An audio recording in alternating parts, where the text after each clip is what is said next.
Sampai ikut-ikutan urusin kehidupan mereka gitu. Jadinya itu yang saya kadang-kadang suka, over banget ya saya gitu. Tapi dia untungnya welcome sih gitu ya dengan apa masukannya kita.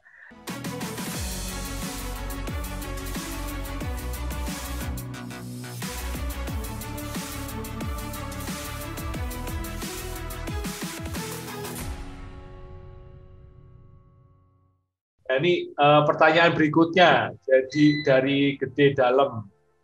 Halo Pak Ya. Widi, salam. Bagaimana metode Bapak untuk melihat habit atau kebiasaan dari calon klien untuk ditransformasikan dan diaplikasikan ke dalam desain, khususnya proyek private house resident? Apa saja hal sensitif yang harus diperhatikan dan dipelajari oleh calon klien? Jadi bagaimana kita harus mengenal habits atau kebiasaan klien itu sama kayak kita punya teman baru sih sebenarnya. Mungkin gak hanya sekedar teman, lebih dekat lagi nih gitu. Karena kalau saya lebih membuat prinsip kolaborasi dengan klien. Kenapa kolaborasi? Dikasih aja terus dia maunya apa gitu. Kita catat semua, coba kembangin ke desain gitu ya. Size-nya, ini Bu kira-kira kalau misalnya 1,5 meter koridor gimana? Saya bikin meteran nih gini, besar nggak? Oh iya ya gini-gini. Pada saat udah kebangun, besok-besok kalau kita disalahin kita nggak gini kan, nggak bisa kan Ibu kemarin yang minta 1,5. Kita harus balance sih kalau saya ya antara idealisme sama apa maunya mereka. Kadang-kadang ada juga maaf ya, ada yang taste kurang atau mungkin nggak bisa dikontrol, jadinya yang tadinya saya mencoba untuk arsitektur itu selalu maksimal dua material, 2 warna. Saya biasanya nggak mau mencoba untuk monokrom monokrom arsitektur gitu ya. Biar konsisten gitu ya, baik pattern, baik warna, pemilihan materialnya, naturalnya seperti apa gitu. Nah ada klien yang suka, di situ tuh pasangin pattern ini gitu.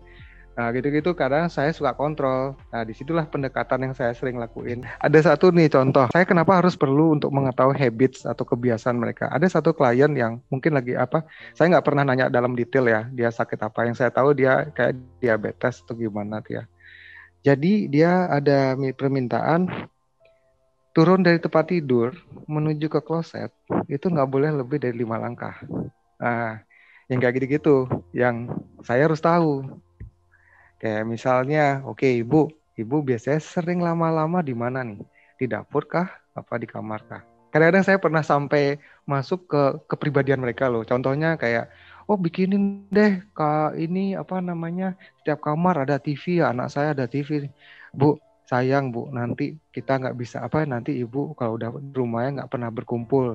Rugi dong family room-nya. Ada family room udah gede-gede kosong. Sampai ikut-ikutan urusin kehidupan mereka gitu. Jadinya itu yang saya kadang-kadang suka, over banget ya saya gitu. Tapi dia untungnya welcome sih gitu ya dengan apa masukannya kita. Kita bukan technical drawing atau drafter gitu ya. Kita sebagai konsultan juga ya emang tujuannya untuk memberikan advice kan gitu ya. Biasanya saya melakukan pada saat ada proyek baru nih, saya nggak langsung ngedesain, nggak ngasihin presentasi pertama, presentasi kedua, pertemuan pertama, pertemuan kedua, saya nggak langsung ngasih desain, saya masih kayak interview, gitu, masih interview. Presentasi kedua biasanya saya kasihin multi-image. Kemarin kan kita udah ngobrol panjang lebar tuh di pertemuan pertama ya Bu, gitu misalnya, Pak, gitu. Nah pertemuan kedua langsung ngasih kesimpulan, tapi masih kayak memberikan mood-nya gitu, secara eksteriornya seperti apa, bagaimana experience dia masuk ke layout-nya, kamar size-nya, terus kemudian seperti apa gitu. Kalau kita ngomong nih, kemarin kan kita ngobrol nih masalah storytelling nih Pak. Ini kan yang kita juga angkat di sini kan, karena kemarin ada storytelling untuk mengedukasi klien. Nah, ini kan menarik nih untuk dibahas nih. Nah, kan tadi kan ada kemiripan. Mungkin ada salah satu contoh yang bisa diceritakan bagaimana Pak Widi ini melakukan storytelling gitu ke calon kliennya dalam mendesain residensial. Kan itu pasti residensial. Oke. Jadi saya mungkin lebih tepatnya edukasi itu 30%, 30-40% saya mengedukasi ya di awal-awal banget. 60% saya doktrin. Itu biasanya saya lakukan. Wah jelek itu Bu, apa itu? Nah kayak gitu-gitulah. Biasanya saya selalu mengarahkan. Saya mengajak kenapa harus desainnya kayak konkret gitu ya. Rumah tinggal, masa sih saya tidur di kayak dia apa namanya kayak di gedung museum gitu misalnya. Ada kok yang kayak gitu-gitu. Klien bilang gitu, oke, saya ajak misalnya kita janjian ya ketemu di rumahnya ini ya gitu. Tapi bukan saya yang ngedesain, teman-teman saya diizinin biar tahu gitu. Nah, karena emang kontradiktif waktu itu antara suami suka dengan yang brutalisme arsitektur yang kayak tado-ando yang konkret semua, istrinya seneng yang klasik. Nah, to be honest, saya bukan orang ahli klasik. Saya lebih mengarahkan ke istrinya gitu loh. Nah, tapi kalau kadang-kadang pernah kok suami istri gitu ya, atau keluar satu pasangan tuh senangnya emang yang klasik gitu, American klasik waktu itu ya. Saya coba untuk edukasi atau doktrin pertama, kedua nggak berhasil.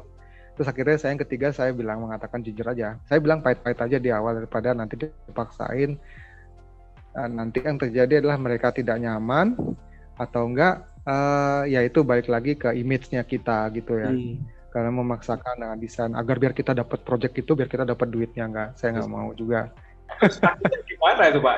Yang kalau istrinya sama dua orangnya mau klasik semua, terus akhirnya kan jujur aja saya mengundurkan diri. Saya nggak bisa. Mereka ya udah gitu kan, berarti mereka yang iya, saya juga bilang ya nggak apa-apa, maksudnya kita tetap in relationship lah sama mereka lah. Akhirnya dihubungin lagi saya waktu itu, tapi dia bikin restoran kalau salah ya, di Canggu kalau salah, sesuai dengan market gitu, dengan menu makanannya dengan desain tropical kontemporer. Ya udah, satu cerita nih. Kadang-kadang banyak kan ya, arsitek itu selalu di akhir project itu selalu memiliki hubungan yang buruk dengan klien. Rata-rata begitu. Karena mungkin perjalanan dari proses desain, pengawasan, dan sampai akhir jadinya klien nggak puas. Nah ini yang dan rendering nih gitu ya. Rendering kan kerasannya wow banget gitu ya. Itu ada loh klien yang nyampein saya kan presentasi itu ada sih beberapa yang masih rendering mas gitu ya. Tapi dia jawabnya, saya kadang-kadang ngelihat emang sih wow banget ya renderingnya. Tapi udah jadinya nggak seperti ini. Sama kayak beli KFC, ngeliat menunya masih kelihatan banyak makanan, tapi setelah beli tepos gitu dibilang. Itu mungkin yang rendering yang lebay mungkin Pak itu. Kalau kita sendiri kan, kita juga sering dengar sebenarnya kalau di dunia visualisasi itu banyak sih yang minta, tadinya ruangnya sempit minta digedein, terus digede-gedein supaya bisa approve, supaya orang suka kayak gitu. Cuman kalau kita sendiri sih kita nggak mau kayak gitu karena ya itu udah nggak sesuai kayak gitu. Kita tetap berusaha capture senatural mungkin kayak gitu. Nah itu penting tuh mas ya, karena arsitek mulai dari SketchUp loh ya, nih dari modelnya ya. Kan kalau kalian misalnya kita pencet Z itu kan ada yang size-nya, si lensanya itu loh. Nah, kadang-kadang kalau di Somia 45. Asal nggak lewat gitu, 70 aja Pak. Wah itu mah 70 terus udah tuh di 2 point perspektif ya. Wah kelihatan kayak bener gitu ya. Iya. Soalnya kan sebenarnya sempit ya kan. Terus biasanya kan pakai lensa yang terlalu wide, habis itu nanti objek-objeknya yang kena distorsi itu di scale gitu kan supaya bagus kayak gitu. Itu banyak terjadi di visualisasi. Tapi itu harusnya nggak boleh kayak gitu. Jadi gambar kerja itu ada koordinat itu ada 3 ya. Pertama itu adalah dimension plan, furniture-nya hilang. Ya, terus kemudian ada furniture plan. Jadi di on-in ya, itu dihidupin si furniture-nya. Terus sama satu lagi itu sama combine. Gitu. Combine semuanya, ada dimension sama furniture-nya. Kontraktor itu kalau di lapangan tuh ya basicnya mereka nggak mungkin bawa laptop kemana-mana untuk ngelihat itu kan.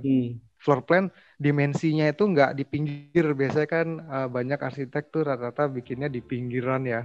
Kalau saya dimensinya tuh ya udah dimasukin ke floor plan-nya semua tuh. Terus jadi ketahuan berapa kali berapanya gitu. Nyambung ke koridor sana terus nyambung ke keluar, itu lanjut dimensinya semua. Nggak harus tarik garis lagi ya.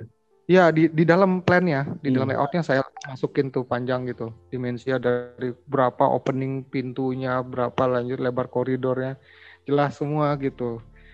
Karena itu pentingnya plus dan minusnya apa? Traktor nggak capek, nggak ngeyel ke kita lagi gitu, nggak ganggu-ganggu kita. If you love this video and brought value to you, please share, like, subscribe to the channel, and tag your friends and leave a comment. And my name is Ronaldo from 2G Studio, and I'll see you on the other video.